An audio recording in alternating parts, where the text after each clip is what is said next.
A heartbreaking loss in the world of country music. Singer Naomi Judd of the Grammy-winning mother-daughter duo The Judds has died. This morning, new details in the death of country music legend Naomi Judd. The star died by citing multiple anonymous sources. Shocking news rocked country music when Naomi Judd was found dead, but the medical file that followed sent even bigger shockwaves through every fan on the planet. Hidden scars, a heavy silence, and a farewell note that seemed to blame her own daughter painted a chilling picture of pain the cameras never caught. Behind the glittering stage lights, Naomi had wrestled in visible agony, while her famous family quietly splintered. What really happened in those final hours? And which dark secrets did she carry to the grave? This is the side of the Judd story that never made it to prime time. Naomi Judd's bright grin once lit up every award show, yet a life of hurt hid in plain sight.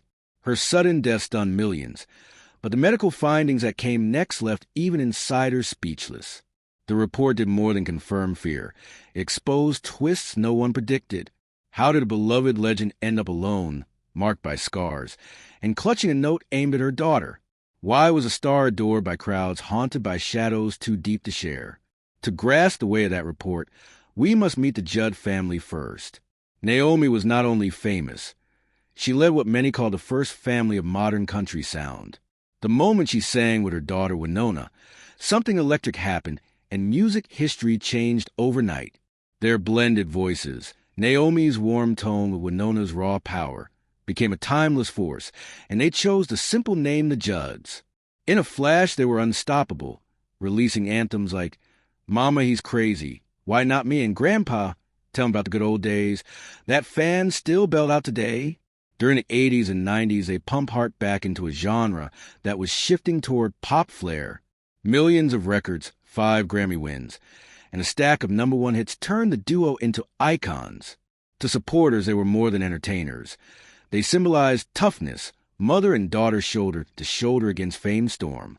Yet that picture-perfect bond was often glued together through tension, not peace. Naomi and Winona loved each other, but their link could spark like dry wood near fire. Road stress, applause overload, and old wounds built cracks that fans never saw.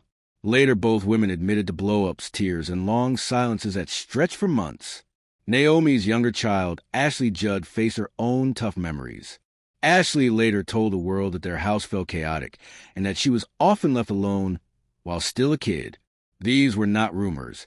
They were confirmed in interviews and books. At the very center stood Naomi, smiling on stage yet unraveling backstage.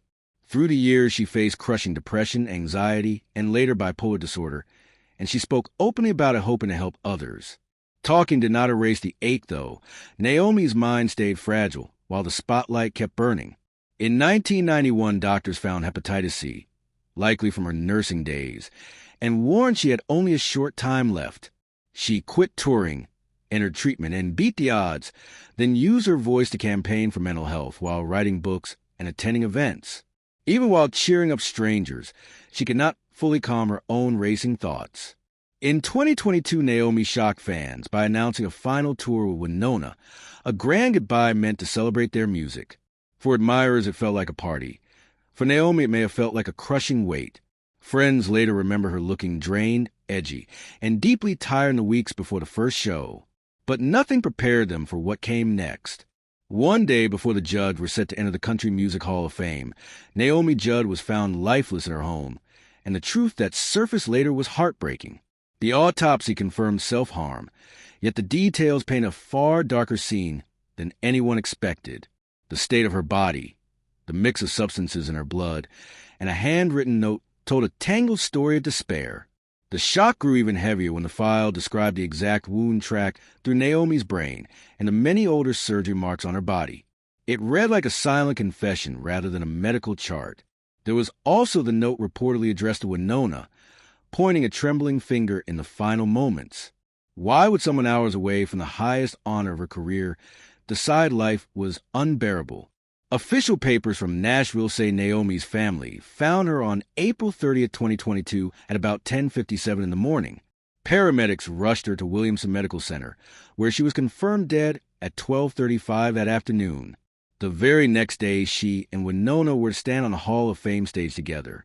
The wound path was described with chilling clarity, entering near the right back of her scalp, moving upward, and exiting on the left. No foreign matter stayed inside, meaning a clean exit. The brain regions damaged included the frontal and temporal lobes, vital for choices and emotions. These technical lines revealed not only how she died, but hinted at her suffering before that final act. When discovered, she wore white pants held by a safety pin, a white shirt, and a blue robe. Investigators saw no signs of struggle.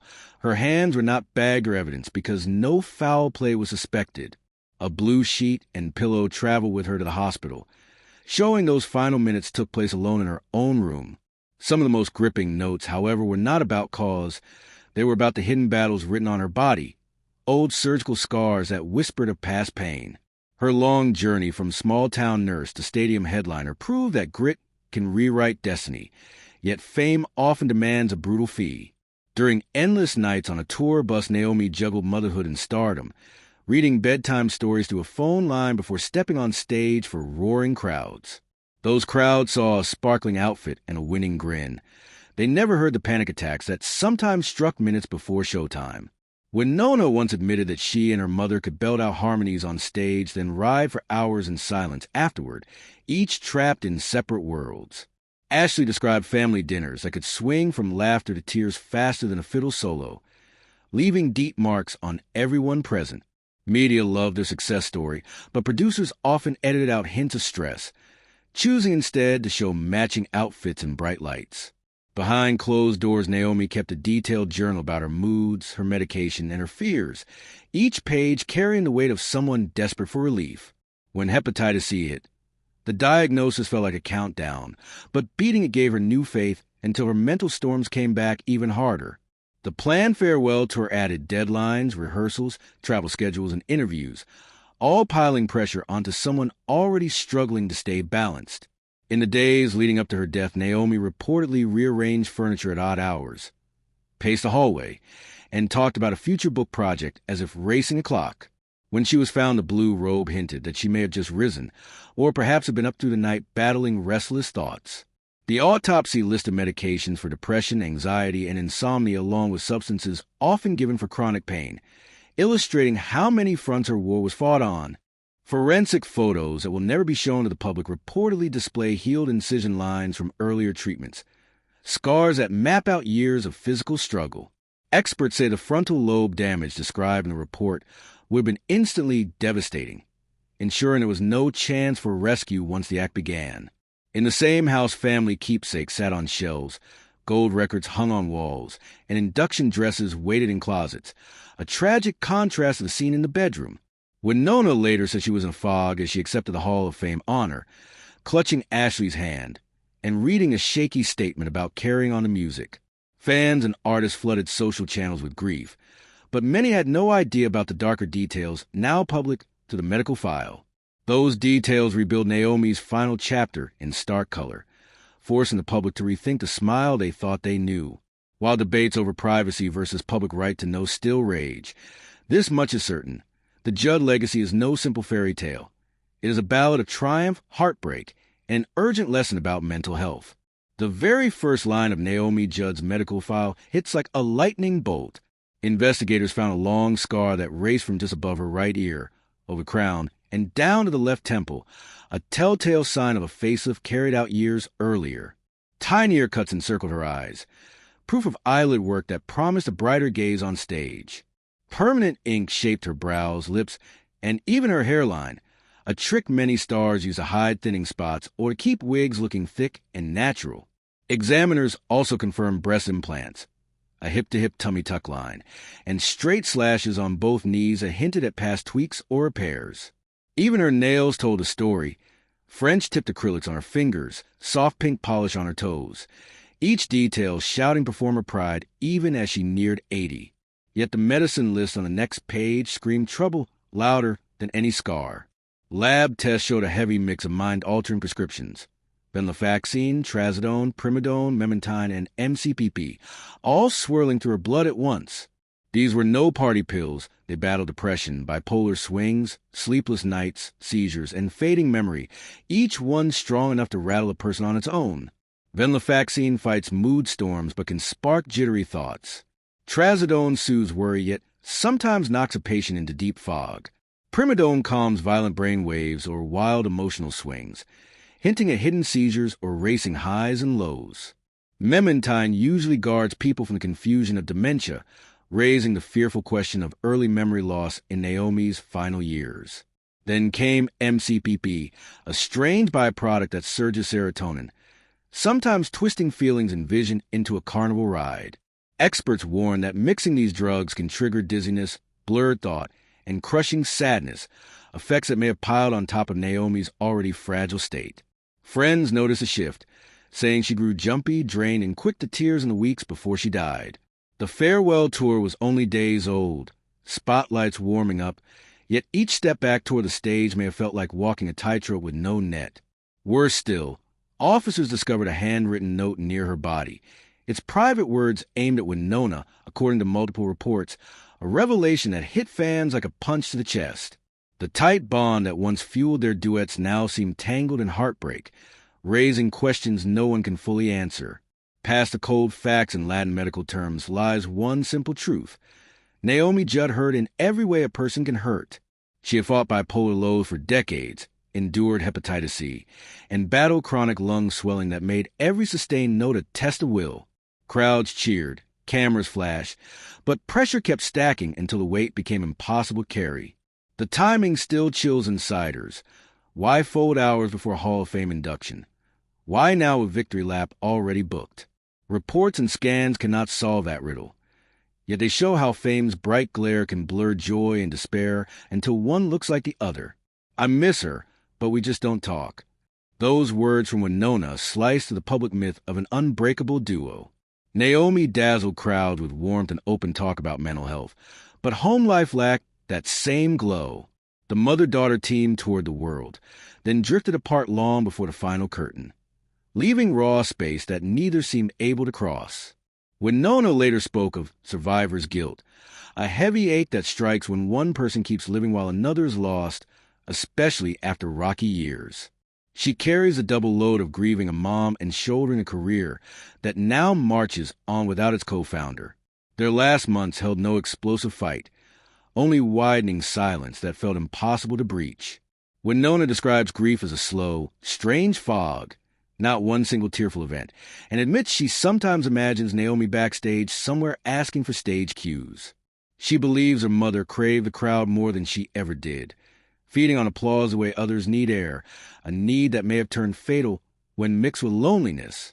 Sharing a tour bus, a dressing room, and an office made them co-workers, roommates, and business partners on top of being family, a recipe for passion or friction in equal measure. Winona still sings her hits and speaks her mental health, promising to finish the tour they planned. Yet she confesses that private sorrow cuts far deeper than the public sees. While the world wept for a legend, Winona mourned the woman behind the legend, a mother she once knew inside and out, but somehow felt distant from at the end. They had braved chart battles, hospital stays, therapy visits, and global flights together, yet essential words stayed unspoken, proof that even the closest harmonies can break in sudden silence. In the most tear-filled chat Winona has given since Naomi left this world, she dropped a single line that stings like ice on a fresh bruise. I didn't expect to cry. I think just because I'm a mom right now and deal with teenagers, and paybacks are hard, she confessed, her eyes red yet determined. For a breath, the cameras vanished, and we saw only a daughter chasing the shadow of a mother who loved, pushed, and finally vanished, leaving riddles no one can solve. But sorrow never travels alone, and disaster slammed Winona's front door again. Her husband, Cactus Moser, the drummer who powered her shows, suffered a sudden brain jolt that robbed the left side of his body. One sunrise, Winona was mourning a legend. The next, she was lifting her partner from a chair, learning the language of wheel ramps and grab bars, whispering courage into ears that once heard roaring crowds.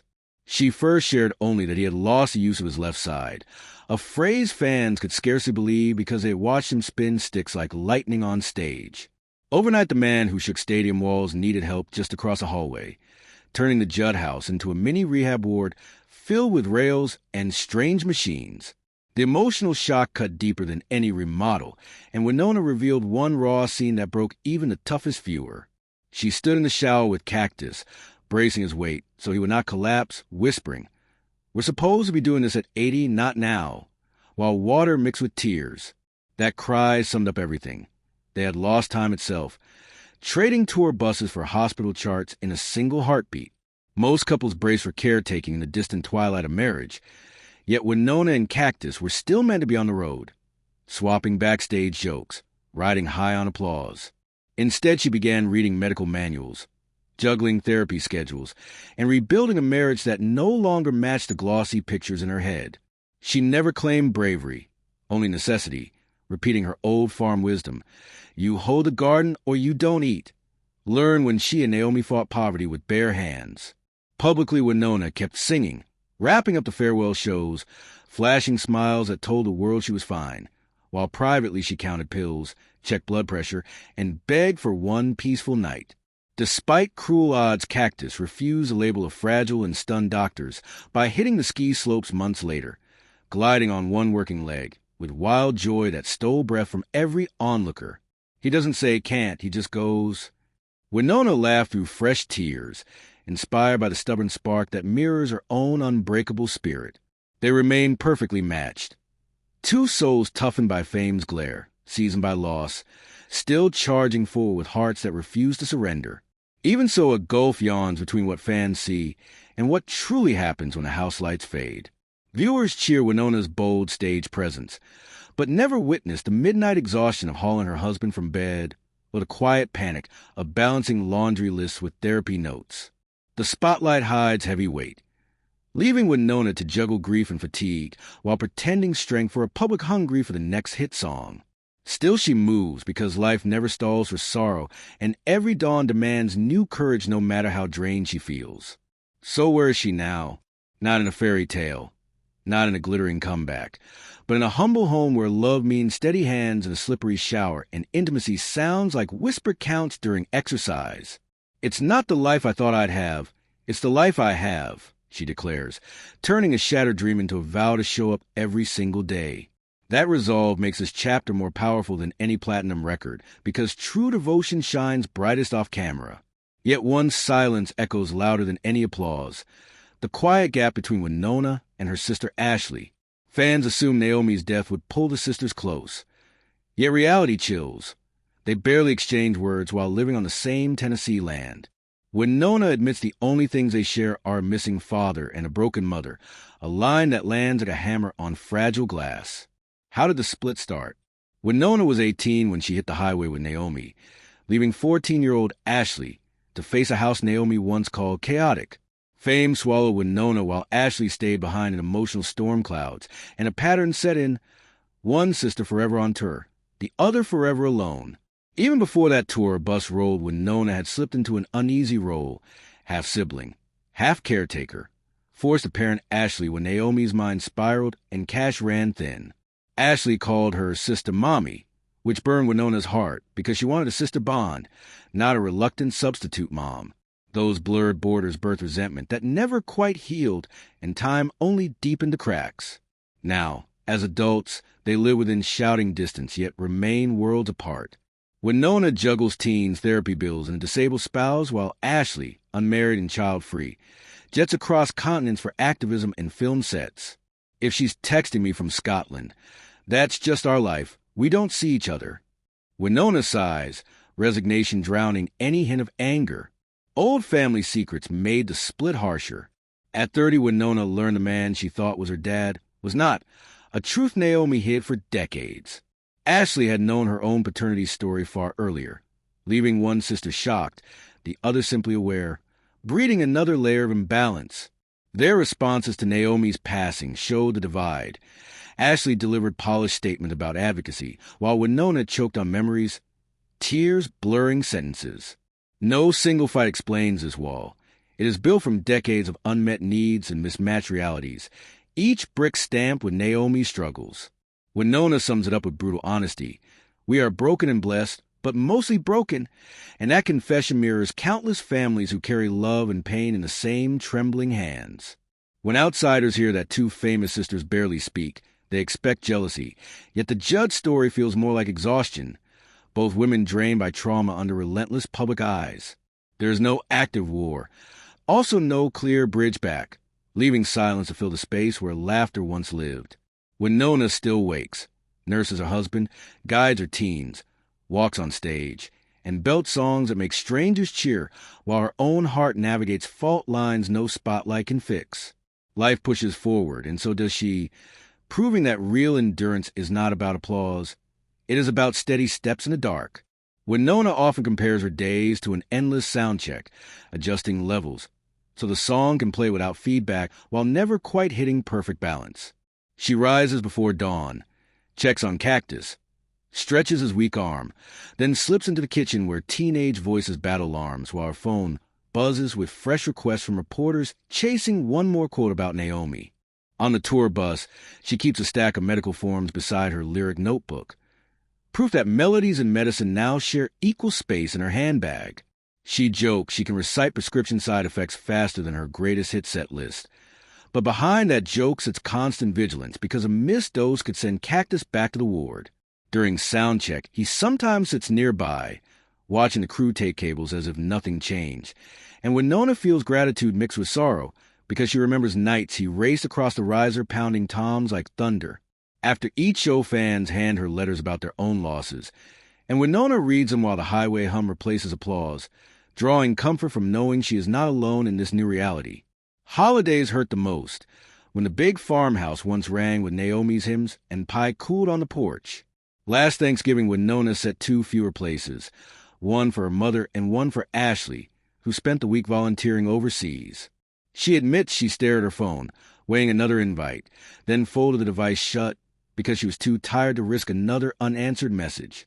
Therapists say forgiveness is a journey, yet fatigue often wins the race, leaving her with a sigh and a quiet prayer for peace.